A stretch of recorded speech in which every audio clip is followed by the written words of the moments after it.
ಲೋಕಸಭಾ ಚುನಾವಣೆಯ ಅಂಗವಾಗಿ ದಕ್ಷಿಣ ಬಿಜೆಪಿ ಕಾರ್ಯಕರ್ತರ ವತಿಯಿಂದ ನಗರದ ರೇಣುಕಾ ಮಂದಿರದಲ್ಲಿ ಭಾರತೀಯ ಜನತಾ ಪಾರ್ಟಿ ಕಾರ್ಯಕರ್ತರಿಗೆ ಸಮಾವೇಶವನ್ನು ಆಯೋಜಿಸಲಾಗಿತ್ತು.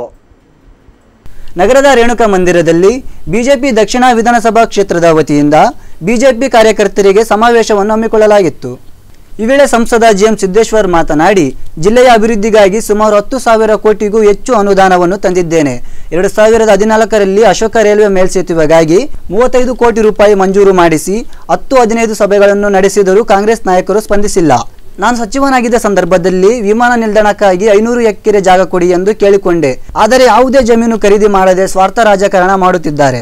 ವಿಮಾನ ನಿಲ್ದಾಣ, ಅಶೋಕ ಮೇಲ್ಸೇತುವೆ, ಕೈಗಾರಿಕೆಗಳನ್ನು ಮಾಡಿಸಿದರೆ ಸಂಸದರಿಗೆ ಹೆಸರು ಬರುತ್ತದೆ ಎಂದು ಎಲ್ಲ ಅಭಿವೃದ್ಧಿ ಕಾರ್ಯಗಳಿಗೆ ಕಲ್ಲು ಹಾಕಿದರು ಎಂದು ದೂರಿದರು.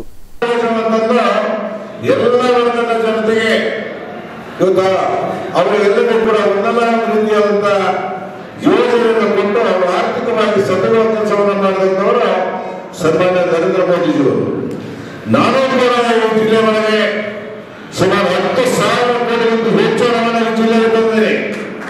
ನಾನು ಕಾಂಗ್ರೆಸ್ಸಿನ ಮಿತ್ರರು ಹೇಳಕ್ಕೆ ಇಷ್ಟಪಡ್ತೇನೆ.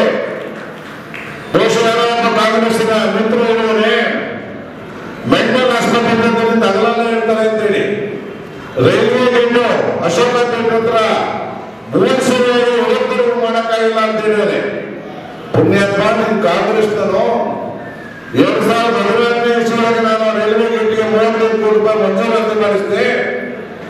ಆದರೆ ನಿಮ್ಮ ನಾಯಕರು ನೀವು ಮಹಾನಗರ ಪಾಲಿಕೆಯಿಂದ ಜಿಲ್ಲಾಡಳಿತದಿಂದ ಜಾಗ ಯಾಕೋದು ಅಭಿವೃದ್ಧಿ ಮಾಡಿ ಸುಮಾರು 10 ಮೀಟಿಂಗ್ ಮಾಡಿದ್ರು ಕೂಡ ನೀವು ಯಾವುದೇ ತರದ ವಿಷಯವನ್ನು ಹೇಳಿದ್ರೆ ಜಾಗ ಕೊಡದೆ ಬರೀ ಸಭೆಗಳನ್ನ ಹೇಳ್ಕೊಂಡು ಈ ರೀತಿಯಾದಂತ ಒಂದು ಹೇಳಿಕೆ ಕೊಡೋದನ್ನ ಕೈ ಬಿಡಿ.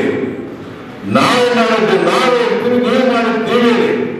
ಇದು ಯಾವಾಗಲೂ ಕೂಡ ಪ್ರಜಾಪ್ರಭುತ್ವದಲ್ಲಿ ನಡೀಬೇಕಾಗಿರೋದು. 6 ಮನಗಳ ವಸ್ತಿಗೆ ಸುಮಾರು 30,000 ಕೋಟಿ ಕೊಡಿಸಿದ್ವಿ. ಚಿಕ್ಕಜಾಪುರದಿಂದ ಹರಿಹರವರೆಗೆ ಬೆಂಗಳೂರಿಗೆ 1,140 ಕೋಟಿ ಕೊಟ್ಟಿದ್ವಿ. ಚಿಕ್ಕಜಾಪುರದಿಂದ ಹರಿಹರಕ್ಕೆ ಎಲೆಕ್ಟ್ರಿಫಿಕೇಶನ್ ರೈಲ್ವೆಗೋಸ್ಕರ 70 ಕೋಟಿ ರೂಪಾಯಿ ಹಣ ಬಿಡುಗಡೆಯಾಗಿದೆ. ನೂತನವಾದಂತ ದಾವಣಗೆರೆ ಒಳಗೆ ರೈಲ್ವೆ ಸ್ಟೇಷನ್ಗೆ ಪ್ಲಾಟ್ಫಾರ್ಮ್ ಡೆವಲಪ್ಮೆಂಟ್ಗೆ ಸುಮಾರು 20-25 ಕೋಟಿ ರೂಪಾಯಿ ಖರ್ಚಾಗುವಂತ ಯೋಜನೆ ತಯಾರು ಮಾಡಿದೆ. ಕೇಂದ್ರೀಯ ವಿದ್ಯಾಶಾಲೆ ಮಾಡಿದ್ದೀವಿ. ಪಾಸ್ಪೋರ್ಟ್ ಆಫೀಸ್ ಮಾಡಿಸ್ತೀನಿ.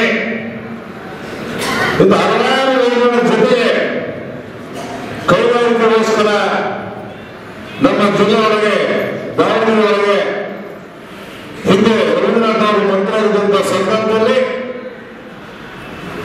ಕೈಗಾರಿಕೆಗೋಸ್ಕರ ಸುಮಾರು 700 ಎಕರೆ ಆಂಧ್ರಪ್ರದೇಶದಲ್ಲಿ ಮಾಡಿದಂಥದನ್ನ ರೈತರಿಗೆ ಹೇಳಿ ಅವರ ಹೋರಾಟ ಮಾಡಿಸಿ ಅವರನ್ನ ಸನ್ಮಾನ ಮಾಡಿಸಿಕೊಂಡರು. ರವೀಂದ್ರನಾಥ ಸಿದ್ದೇಶ್ವರರು ಯಾರು ಅಳತೆಯನ್ನು ಕೊಟ್ಟಿದ್ರೆ ಇನ್ನೂ ಹೆಚ್ಚಿನ ಕಾರ್ಯಕ್ರಮಗಳನ್ನು ತರ್ತಾ ಇದ್ವಿ. ನಾನು ಮಂತ್ರಿಯಾದಂಥ ಸಂದರ್ಭದಲ್ಲಿ ಯುವಜನ ಖಾತೆ ಮಂತ್ರಿಯಾದ ಸಂದರ್ಭದಲ್ಲಿ ನಾನು ಎಷ್ಟು ಪಾಸ್ನ ಎಲ್ಲರಿಗೂ ಜಮೀನು ಕೊಡಿ ಅಂತೇಳಿ ಬೇಡಿಕೆಯನ್ನು ಬರಬಾರ. ಆದರೂ ಕೂಡ ಯಾವುದೇ ಜಮೀನು ಕಡೆಗೆ ಹೋಗದೆ ಸ್ವಾರ್ಥ ರಾಜಕಾರಣ ಮಾಡಿ ಇವತ್ತು ಅಶೋಕ ಗೇಟ್ ಹತ್ರ ಫ್ಲೈಓವರ್ ಅವರಿಗೆ ಹೆಸರು ಬರ್ತದೆ, ಏರ್ಪೋರ್ಟ್ ಮಾಡಿದ್ರೆ ಅವರಿಗೆ ಹೆಸರು ಬರ್ತದೆ, ಇಂಡಸ್ಟ್ರಿ ಬಂದ್ರೆ ಅವರಿಗೆ ಹೆಸರು ಬರ್ತದೆ ಅಂತೇಳಿ ಸಭೆಬೇಡಿ. ಇವೆಲ್ಲ ಅಭಿವೃದ್ಧಿಗೆ ಕಲ್ಲಾಗಿ ಕುಟುಂಬ ಮಾಡಿದ್ದಾರು. ಆದರೂ ನಾನು ಬಿಟ್ಟಿಲ್ಲ. ದಾವಣಗೆರೆ ಕೆಡಿಬಿಯಿಂದ 50 ಎಕರೆ ಜಮೀನನ್ನು ಕೊಡಿಸಿ MRPಯಿಂದ 966 ಕೋಟಿ ರೂಪಾಯಿಯಲ್ಲಿ ಕಾರ್ಖಾನೆಗೆ ಮಂಜೂರಾತಿ ಮಾಡಿಸಿ ಆ ಒಂದು ಕಾರ್ಖಾನೆಗೆ ಕೂಡ ಪ್ರಾರಂಭ ಆಗ್ತದೆ. ಅದು 2G ಎಥನಾಲ್ ಅಂತ ಹೇಳಿದ್ರೆ ಮೆಕ್ಕೆಜೋಳದ ದಂಡು, ಭತ್ತದ ಹುಲ್ಲು. ಇನ್ನು ಆಯನೂರು ಮಂಜುನಾಥ್ ಮಾತನಾಡಿ, ದೇಶದ 1 ರೂಪಾಯಿಯನ್ನು ತನ್ನ ಕುಟುಂಬಕ್ಕೆ ಬಳಸದ ನಿಸ್ವಾರ್ಥ ನಾಯಕ ಮೋದಿಯವರು. ಬೇಸಿಗೆಯಲ್ಲಿ ಕಾವೇರಿ ನದಿಯಲ್ಲಾದರೂ ನೀರು ಬತ್ತಬಹುದು, ಆದರೆ ದೇವೇಗೌಡರು ಅಪ್ಪ ಮಕ್ಕಳ ಕಣ್ಣಲ್ಲಿ ಮಾತ್ರ ನೀರು ಬತ್ತುವುದಿಲ್ಲ ಎಂದು ಜೆಡಿಎಸ್ ನಾಯಕರಾದ ದೇವೇಗೌಡರನ್ನು ವ್ಯಂಗ್ಯ ಮಾಡಿದರು. ನರೇಂದ್ರ ಮೋದಿ ಅವರ ಅದೇ ತಮ್ಮ ಗೂಡಂಗಿಯಲ್ಲಿ ವ್ಯಾಪಾರ ಮಾಡಿಕೊಂಡಿದ್ದಾರೆ, ತಾಯಿ ಅದೇ ಹಳೆ ಮನೆಯಲ್ಲಿದ್ದಾರೆ, ಚಿಕಿತ್ಸೆಗೋಸ್ಕರ ಸರ್ಕಾರಿ ಕಚೇರಿಗೆ ಹೋಗ್ತಾರೆ. ಈ ದೇಶದ ಒಂದೇ ಒಂದು ರೂಪಾಯಿನೂ ಕೂಡ ತನ್ನ ಕುಟುಂಬಕ್ಕೆ ಉಪಯೋಗ ಮಾಡಿರ್ತಕ್ಕಂಥ ಒಬ್ಬ ನಿಸ್ವಾರ್ಥ ನಾಯಕ. ಎಲ್ಲರೂ ತಾವು ತಮ್ಮ ಕುಟುಂಬ, ನಾನು ನನ್ನ ಮಕ್ಕಳು, ನನ್ನ ಮಕ್ಕಳನ್ನ ಸೊಸೆ ನನಗೆ ಮೊಮ್ಮಕ್ಕಳು ಬರೇ ಬಂದ್ಬಿಟ್ಟವೆ. ಒಬ್ಬ ನಿಸ್ವಾರ್ಥ ನಾಯಕ, ತನ್ನದು ಅಂತಿಲ್ಲ, ಇಡೀ ದೇಶ ನಂದು ಅಂತ ನಂಬಿರ್ತಕ್ಕ. ಮೊನ್ನೆ ದೇವೇಗೌಡರು ಒಳದನ್ನು ನೋಡಿದೆ, ಗುಳು ಅಂತದ್ದು. ಪಕ್ಕ ನೋಡಿದ್ರೆ ಮೊಮ್ಮಗನೂ ಅಳ್ತಾರೆ, ಆಮೇಲೆ ನೋಡಿದ್ರೆ ಭವಾನಿ ರೇವಣ್ಣನ್ನು ಅಳ್ತಾ ಇದ್ರು. ಟಿವಿ ನೋಡಿರ್ಬೇಕಿತ್ತು ನೀವು, ರೇವಣ್ಣವರು ಖರ್ಚು ಮಕ್ಕ ತುಂಬ ಹಾಕೊಂಡು ಅಳ್ತಾ ಇದ್ರು. ಕಣ್ಣೀರು ದಾರಿ. ಈ ಬಿಸಿಲೊತ್ತಿನಾಗ ಕಾವೇರಿಗಾರು ನೀರು ಬರ್ತದೆ, ಈ ಅಪ್ಪ ಮಕ್ಕಳ ಕಣ್ಣಲ್ಲಿ ನೀರೇ ಬರ್ತದಿಲ್ರಿ, ಯಾವ ಬೇಕಾದ್ರೂ ಬರ್ತದೆ. ತಾನು ಇರ್ಬೇಕನ್ನೆಲ್ಲ ನೀರು ಬಂದಾಗ್ಬೋದು, ಅವ್ರ ಕಣ್ಣಾಗ ಬಂದಾಗ ಕಣ್ಣೀರು.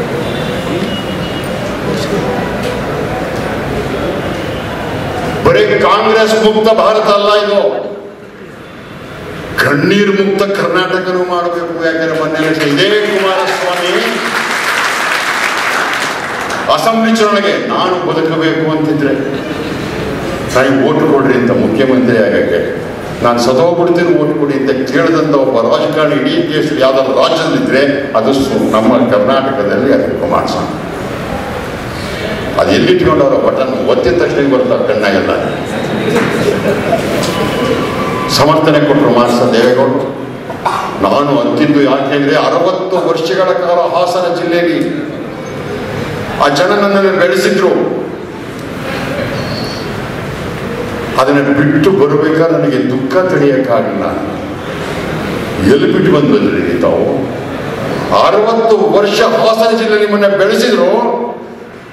ನೀವು 60 ವರ್ಷದಲ್ಲಿ ಒಬ್ಬನೇ ಒಬ್ಬನ್ನ ನಾಯಕನ ಬೆಳೆಸ್ತಿಲ್ಲ, ಅಲ್ಲಿ ನಿಮ್ಮ ಮಗನ್ನ ನಿಮ್ಮ ಮೊಮ್ಮಗನ ಬೆಳೆಸ್ಕೊಂಡ್ರೆ ಹೊರತು ಆ ಜನರ ಗುಣ ತಿಳಿಸ್ತಿಲ್ಲ. ನೀವು 60 ವರ್ಷದಲ್ಲಿ ಒಬ್ಬ ಕೂಡ ಸಿಗಲಿಲ್ಲ ನಿಮಗೆ. ಇಂಥ ಸ್ವಾರ್ಥಿಗಳ ಮಧ್ಯೆ ಸಂಸಾರವನ್ನೇ ಬಿಟ್ಟು ಈ ದೇಶಕ್ಕೋಸ್ಕರ ಕೆಲಸ ಮಾಡೋ ನಮ್ಮ ನರೇಂದ್ರ ಮೋದಿ ಎಷ್ಟು ದೊಡ್ಡವರಾಗಿ ಕಾಣಿಸ್ತಾರೆ, ಎಷ್ಟು ದೊಡ್ಡ ಮನುಷ್ಯ. ಅವರ ಹೆಂಡತಿ ಭಾರತೀಯ ಜನತಾ ಪಾರ್ಟಿ ದಕ್ಷಿಣ ವಿಧಾನಸಭಾ ಕ್ಷೇತ್ರದಲ್ಲಿ 50,000 ಲೀಡ್ಗಳು ಬರುವ ಹಾಗೆ ಎಲ್ಲಾ ಕಾರ್ಯಕರ್ತರು ಪ್ರಾಮಾಣಿಕವಾಗಿ ಕೆಲಸ ಮಾಡಬೇಕು ಎಂದು ಶಾಸಕರಾದ ಎಸ್ ಎ ರವೀಂದ್ರನಾಥ್ ರವರು ಕಾರ್ಯಕರ್ತರಿಗೆ ಕರೆ ನೀಡಿದರು. ಭಾರತೀಯ ಜನತಾ ಪಾರ್ಟಿ ದಕ್ಷಿಣ ಕ್ಷೇತ್ರದಾಗ ಒಂದು 50,000 ಲೀಡ್ ಬಂತು ಅನ್ನೋ ರೀತಿಯಾಗಿ ಒಂದು ಕೆಲಸ ಮಾಡಬೇಕಂತಕ್ಕಂಥದ್ದು ಆ ರೀತಿಯ ಒಂದು ಪ್ರಾಮಾಣಿಕ ಪ್ರಯತ್ನವನ್ನ ಇಲ್ಲಿ ಸೇರಿರ್ತಕ್ಕಂಥ ಎಲ್ಲ ಕಾರ್ಯಕರ್ತರು ಮಾಡಬೇಕು ಅಂತಕ್ಕಂಥದ್ದು ಮನವಿ ಮಾಡ್ತಾ, ಇವತ್ತೇನು ಪಕ್ಷಕ್ಕೆ ಬಹಳ ಜನ ಯುವಕರು ಸೇರ್ಪಡೆಯಾಗಿದ್ದಾರೆ. ಮುಂದಿನ ದಿನ ಈ ಸಂದರ್ಭದಲ್ಲಿ ಸಂಸದ ಜಿಎಂ ಸಿದ್ದೇಶ್ವರ್ ಸೇರಿದಂತೆ ಬೂತ್ ಕಾರ್ಯಕರ್ತರಿಗೆ ಸನ್ಮಾನಿಸಿ ಗೌರವಿಸಲಾಯಿತು.